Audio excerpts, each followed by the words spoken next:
The wind that curled around Estate carried a biting chill, as though even nature itself respected the temperament of the man who ruled within. The towering iron gates stood like silent sentinels, rarely opened and never welcoming. Inside, the vast stone mansion loomed against a pale sky, its windows dark and distant, betraying no sign of warmth or life. Servants moved quietly through its halls, their footsteps measured, their voices hushed, as though sound itself might provoke the master's displeasure. Duke Adrian was not a man people approached without reason. At 25, he had already earned a reputation that stretched far beyond his lands, a man of ruthless efficiency, cold judgment, and unshakable composure. He spoke little, trusted less, and kept his distance from anything resembling attachment. Those who worked under him knew better than to linger in his presence. Those who met him rarely forgot the sensation of being dismissed with a single glance. On that particular morning, however, something unusual disrupted the rigid order of the estate. A carriage, modest but sturdy, rolled up the gravel path and came to a halt before the imposing entrance. From it stepped a young woman, her boots touching the ground with steady confidence rather than hesitation. Daisy, 22, adjusted the strap of her worn satchel and took in the sight before her without flinching. The estate was larger than she had imagined, colder too, but it did not intimidate her. She had not come here to be intimidated. The heavy doors opened before she could knock, revealing a stiff-backed servant whose expression carried equal parts curiosity and concern. Daisy offered a polite nod and introduced herself, her tone calm and clear. She had been hired, after all, and she intended to do the work she had come for, regardless of the rumors that had followed the Duke's name like a shadow. Inside, the air felt still, almost frozen, as though laughter had long been banished from these walls. Daisy followed the servant through long corridors lined with portraits of stern-faced ancestors, their painted eyes seeming to watch her every step. Yet instead of shrinking under their gaze, she studied them with quiet interest, noting the similarities in their expressions: pride, distance, control. By the time she was led into the Duke's study, Daisy had already made one decision. She would not let this place swallow her spirit. The door opened and she stepped inside. Duke Adrian stood near the tall window, his back partially turned, the pale light outlining his sharp profile. He did not immediately acknowledge her presence, as though even a new arrival did not warrant his attention. The silence stretched just long enough to test her patience, but Daisy remained still, waiting. Finally, he spoke, his voice low and edged with unmistakable authority. "You are late." Daisy blinked once, then glanced briefly at the clock on the wall. "I arrived precisely on time," she replied evenly. That earned his attention. He turned fully now, his gaze settling on her with a cool intensity that might have unsettled someone less composed. His eyes were sharp, observant, and utterly unreadable. He took in her simple attire, her steady posture, and the lack of fear in her expression. "Most people," he said, "would apologize instead of correcting me." "Most people might," Daisy answered, meeting his gaze without hesitation, "but I prefer accuracy." For a moment, the room seemed to hold its breath. Something flickered in his expression, surprise, perhaps, or faint irritation, but it vanished as quickly as it appeared. He moved toward his desk with measured steps, each one deliberate, controlled. "You were hired to manage certain matters within the estate," he said. "Efficiency is expected, silence is preferred." Daisy tilted her head slightly. "Silence doesn't usually improve efficiency." His jaw tightened just slightly. "Do not presume to instruct me," he replied. "I don't intend to," she said calmly, "only to do my job well." The simplicity of her answer left little room for dismissal, and for the first time Adrian found himself without an immediate retort. It was unfamiliar, and he did not like it. He turned away, signaling the end of the conversation. "You will be shown your quarters. You are not to interfere in matters that do not concern you." Daisy hesitated, then spoke again, her voice steady but softer. "That depends on what you consider concern." That was when he faced her fully, his patience thinning. "Do not get close to me," he said, each word precise and cold. "I don't need you." The statement hung in the air, sharp and final, meant to create distance, to establish a boundary that could not be crossed. Daisy studied him for a moment, not with fear, but with something quieter, understanding perhaps, or curiosity. Then she gave a small nod, as though acknowledging his words without accepting them. "Noted," she said simply. There was no argument, no challenge this time, but neither was there submission. It was something in between, something that unsettled him more than defiance would have. She turned and left the room without waiting for dismissal, her steps unhurried, her posture unchanged. Adrian remained where he stood, his gaze lingering on the door long after it had closed. Something about her presence disrupted the stillness he had so carefully maintained. It was not her words alone, nor her refusal to be intimidated. It was the way she carried herself, as though the weight of his reputation meant nothing to her, as though she saw something beyond the surface he presented to the world. He did not like it. And yet, as the silence returned to the room, it no longer felt quite as absolute as it had before. Outside, Daisy paused briefly in the corridor, glancing back at the closed door. A faint smile touched her lips, not of amusement, but of quiet resolve. This place was colder than she had expected, but she had endured worse. And for reasons she could not yet fully explain, she had the distinct feeling that the man behind that door had as well. With that thought, she continued down the corridor, her presence already beginning to shift the atmosphere in ways neither of them yet understood. The first week at estate passed with a rhythm that Daisy quickly learned to navigate, though she refused to be shaped by it. The servants worked with quiet efficiency, their movements careful, their conversations brief, as if the walls themselves listened. Daisy, however, carried a different energy into the halls, one that did not bend so easily beneath silence. She began with small changes, none of them dramatic enough to provoke immediate resistance. Windows were opened during the day to let in air that did not feel stale, curtains were drawn back to invite light into rooms long accustomed to shadow, and meals were adjusted to include warmth instead of mere sustenance. The staff watched her with a mixture of confusion and cautious hope, uncertain whether such shifts would be tolerated. At first, Duke Adrian said nothing. Yet silence, Daisy noticed, did not mean absence of awareness. On more than one occasion, she felt his gaze linger from across a room, brief but deliberate. He observed without interruption, as though cataloging her actions, waiting for a misstep that never came. Their interactions remained sharp, though no longer confined to a single encounter. He would summon her for updates, his tone clipped, his expectations exacting. Daisy responded with clarity and composure, never lowering her gaze, never offering more submission than necessary. Their conversations often edged into disagreement, but never into chaos. It was a controlled friction, like two opposing forces testing their limits. "You have altered the dining arrangements," he remarked one evening, his voice as cool as ever. "I improved them," Daisy replied. "That was not your instruction." "It did not need to be," she said. "People work better when they are treated like people." His expression hardened slightly. Efficiency does not require comfort. "No," Daisy agreed, "but loyalty does." The words settled between them, heavier than their usual exchanges. Adrian did not respond immediately, and for a brief moment, something unreadable crossed his features before it disappeared behind his usual composure. "You assume too much," he said at last. "Perhaps," Daisy answered, "but I haven't been wrong yet." It was not arrogance that drove her, but certainty, and that distinction did not escape him.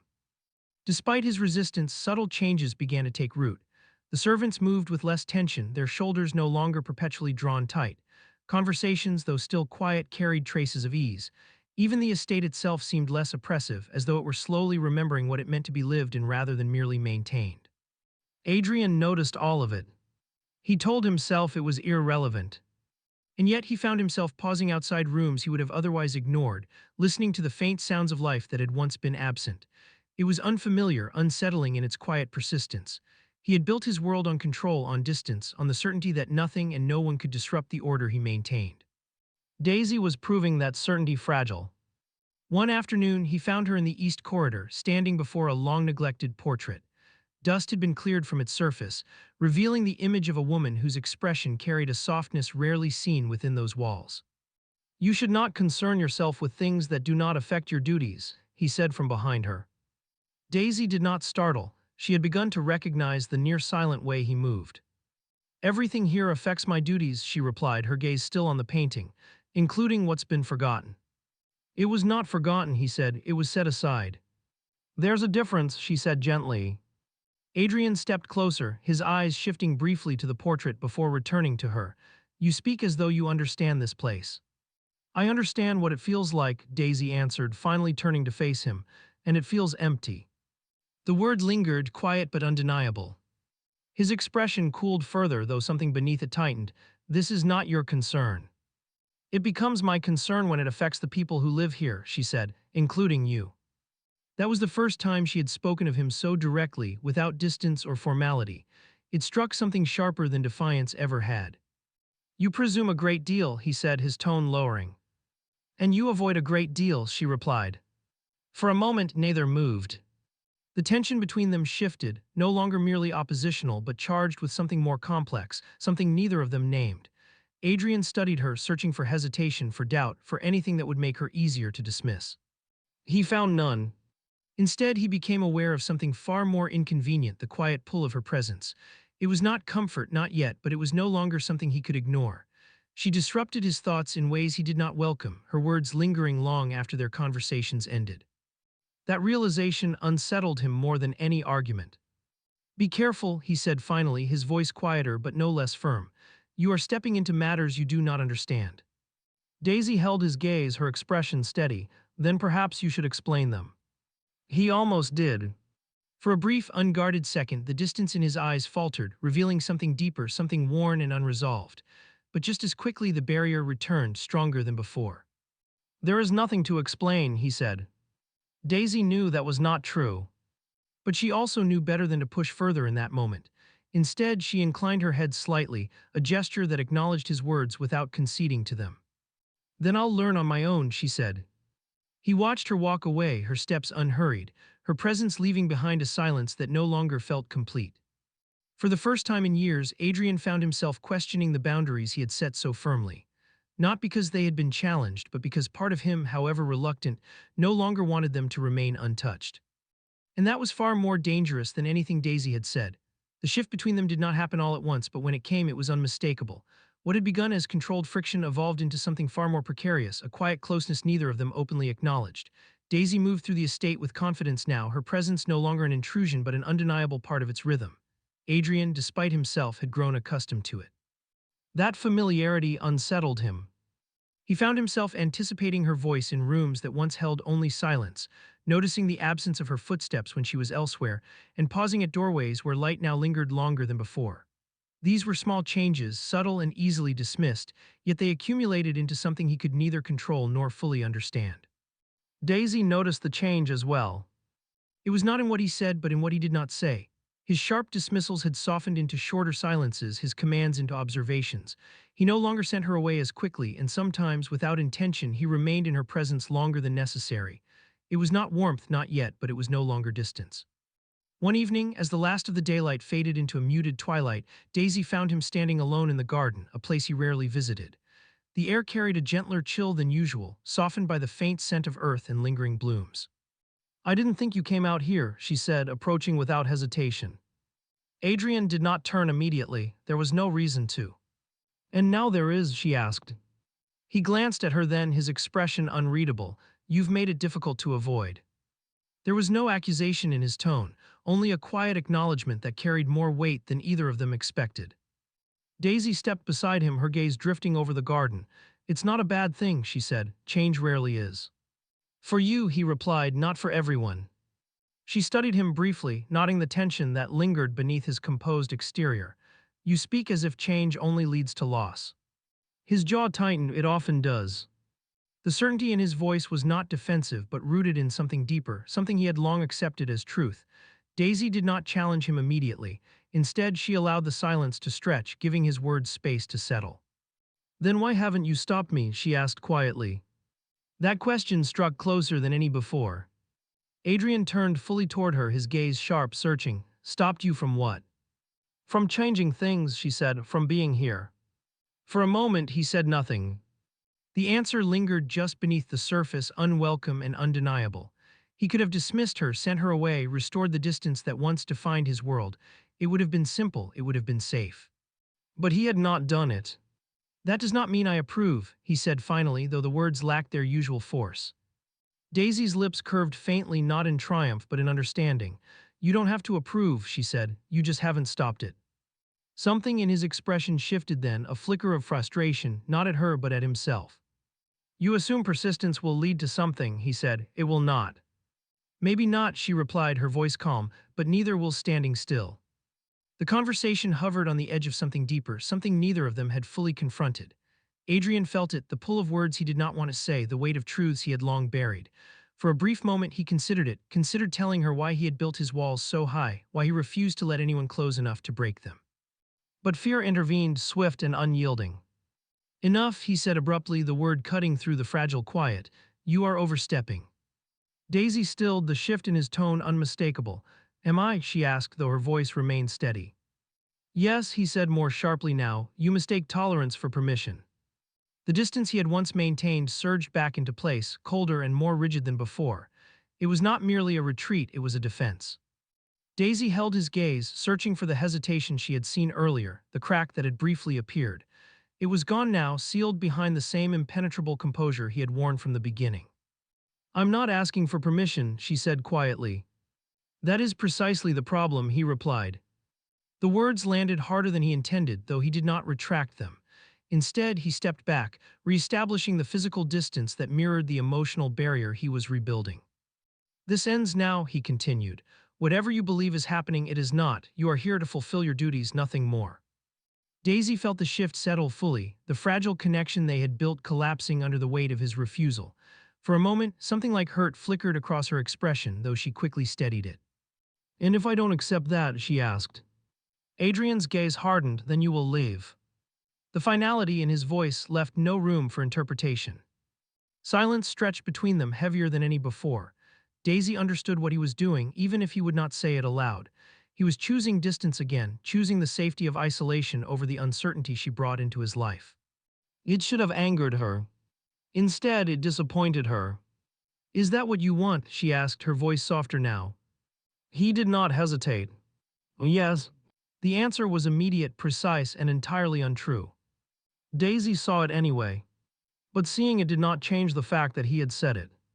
She drew in a slow breath, her resolve shifting, not breaking but hardening in a different way. Then I won't stay where I'm not wanted, she said. Adrian said nothing. He could have stopped her then. He did not. Daisy gave a small nod, more to herself than to him, and turned away. Her steps were steady, her posture unchanged, but something in her silence carried more weight than any argument she could have made. Adrian watched her go, the distance between them widening with each step. The garden felt colder once she left. He remained where he stood, his hands tightening at his sides, his thoughts far less controlled than he allowed anyone to see. The words he had spoken echoed back at him, hollow and sharp, revealing a truth he refused to face. He had pushed her away. Not because he did not need her, but because he did. Daisy did not leave immediately, but the decision settled within her with quiet certainty. The estate that had once begun to feel less suffocating now carried a familiar weight again, its corridors colder, its silence heavier. She continued her duties with the same precision as before, yet something essential had shifted. Where she had once filled the space with warmth, she now simply moved through it, careful not to leave anything behind. Adrian noticed.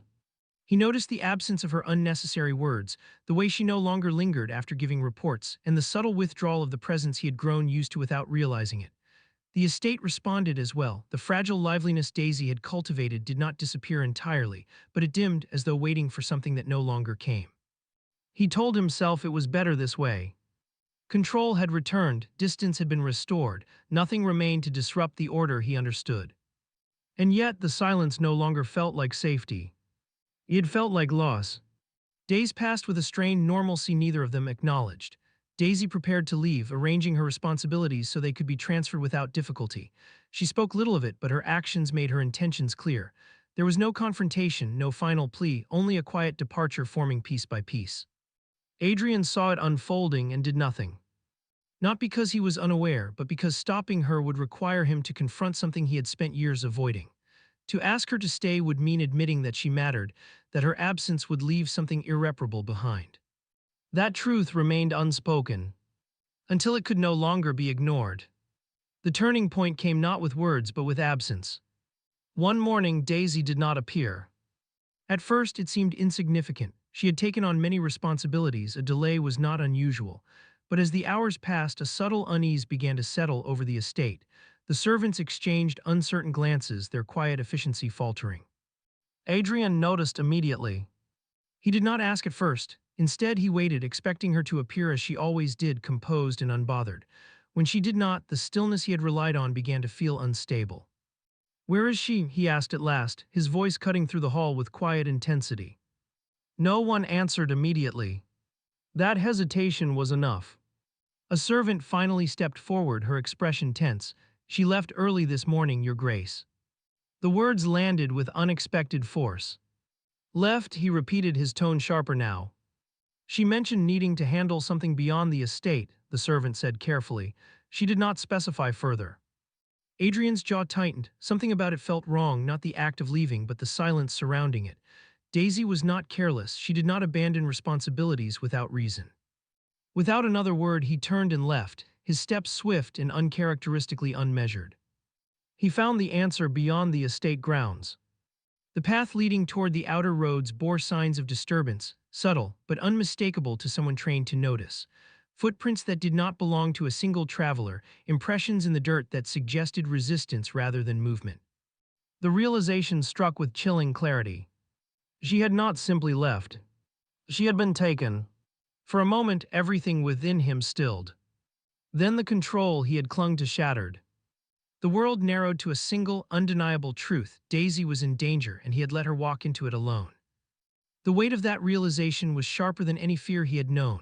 Not the fear of betrayal, not the fear of loss he had guarded against for years, but something far more immediate and unbearable. The fear of losing her. He did not hesitate.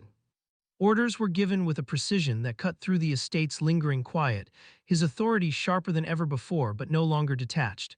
Every command carried urgency, every decision driven by something he no longer. He followed the trail himself. The distance between who he had been and who he was becoming collapsed with every step. The cold restraint that had once defined him gave way to something far less controlled, far more dangerous. He found her before nightfall. The place was abandoned, its walls crumbling, its silence oppressive in a different way than the estate had ever been. Inside, Daisy stood bound but unbroken, her expression steady despite the circumstances. Relief hit him first, then anger. Not the distant, controlled anger he wielded as a tool, but something deeper, sharper, rooted in a protectiveness he had never allowed himself to feel. The confrontation was brief, decisive. He did not hesitate, did not calculate beyond what was necessary. Every action was immediate, driven by a singular purpose to bring her back. When it was over, the silence that followed was different. Daisy met his gaze, her composure intact, though something softer lingered beneath it. "You came," she said, her voice quiet but certain. Adrian stepped closer, the distance between them no longer something he could tolerate. "Of course I did." The words came without thought, without restraint. For a moment, neither spoke. Then finally, the truth he had avoided surfaced, undeniable and irreversible. "I was wrong," he said, his voice lower now, stripped of its usual detachment, "about all of it." Daisy studied him, searching for the certainty behind his words. "I said I didn't need you," he continued, each word deliberate now. "That was a lie." The admission settled between them, heavier than anything he had ever spoken. "You matter," he said, "more than I allowed myself to admit, more than I know how to ignore." Daisy did not respond immediately. She stepped closer instead, closing the distance he had once insisted on maintaining. "And now?" she asked softly. Adrian held her gaze, no longer retreating from what it revealed. "Now I choose not to lose you." The answer was not perfect, not polished, but it was honest. And for the first time, honesty was enough. Daisy exhaled slowly, the tension she had carried easing, not completely, but enough to allow something new to take its place. "Then don't push me away again," she said. "I won't," he replied. This time there was no hesitation. When they returned to the estate, it did not feel the same. The walls remained, the structure unchanged, yet something within it had shifted permanently. The silence no longer pressed in, no longer defined the space between them. Adrian did not retreat. Daisy did not hold back. And as the doors closed behind them, the distance that had once seemed unbreakable no longer existed at all.